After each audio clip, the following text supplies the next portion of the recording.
Last Saturday, the United Kingdom notified WHO under the international health regulations of a cluster of passengers with severe respiratory illness on a Dutch-flagged cruise ship, the MV Hondius, which had traveled from Argentina to Cape Verde. So far, 8 cases have been reported, including 3 deaths. 5 of the 8 cases have been confirmed as hantavirus, and the other 3 are suspected. Hantaviruses are a group of viruses carried by rodents that can cause severe disease in humans. People are usually infected through contact with infected rodents or their urine, droppings, or saliva.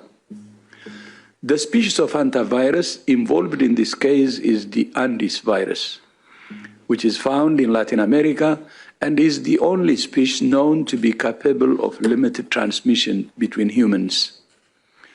In previous outbreaks of Andes virus, transmission between people has been associated with close and prolonged contact, particularly among household members, intimate partners, and people providing medical care.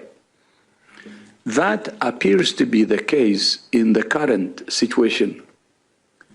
The first case was in a man who developed symptoms on the 6th of April and died on the ship on the 11th of April.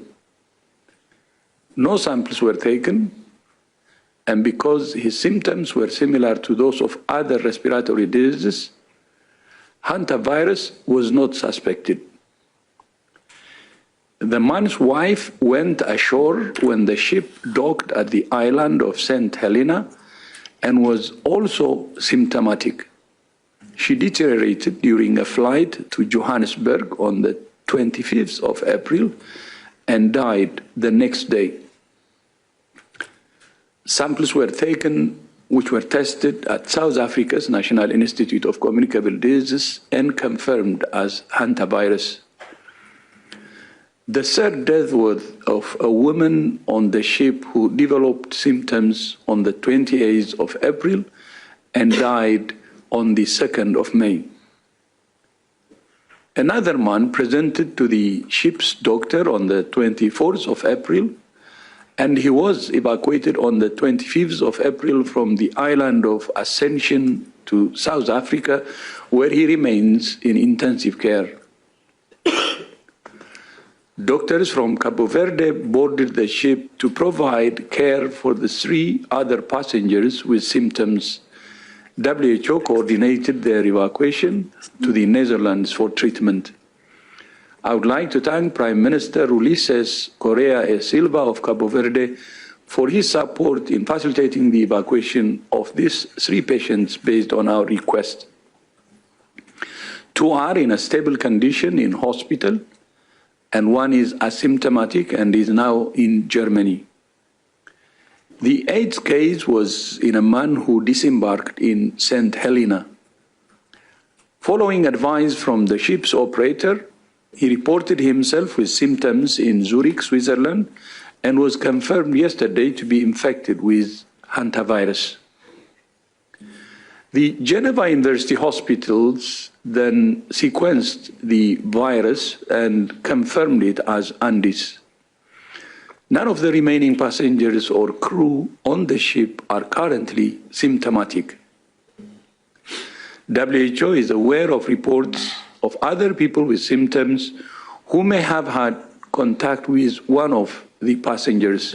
In each case, we're in close contact with the relevant authorities.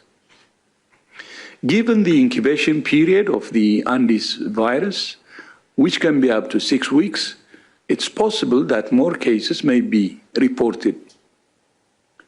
While this is a serious incident, WHO assesses the public health risk as low.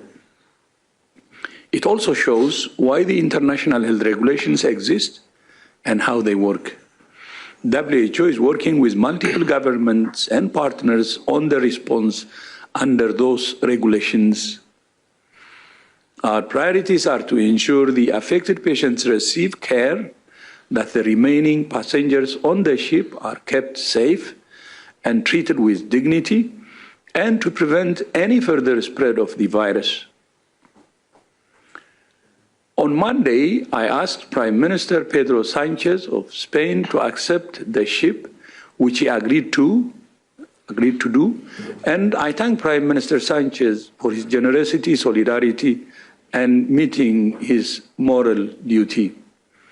The ship is now sailing for the Canary Islands, and we're confident in the capacity of Spain to manage this risk, and we're supporting them to do so. Once again, we assess the risk to the people of the Canary Islands as low. WHO has provided guidance to the ship's operator on the management of health on board the vessel. All passengers have been asked to stay in their cabins. The cabins are being disinfected, and anyone who shows symptoms will be isolated immediately. A WHO expert boarded the ship in Cabo Verde and has been joined by 2 doctors from the Netherlands and an expert from the European Center for Disease Prevention and Control, who will stay on the ship until it reaches the Canary Islands.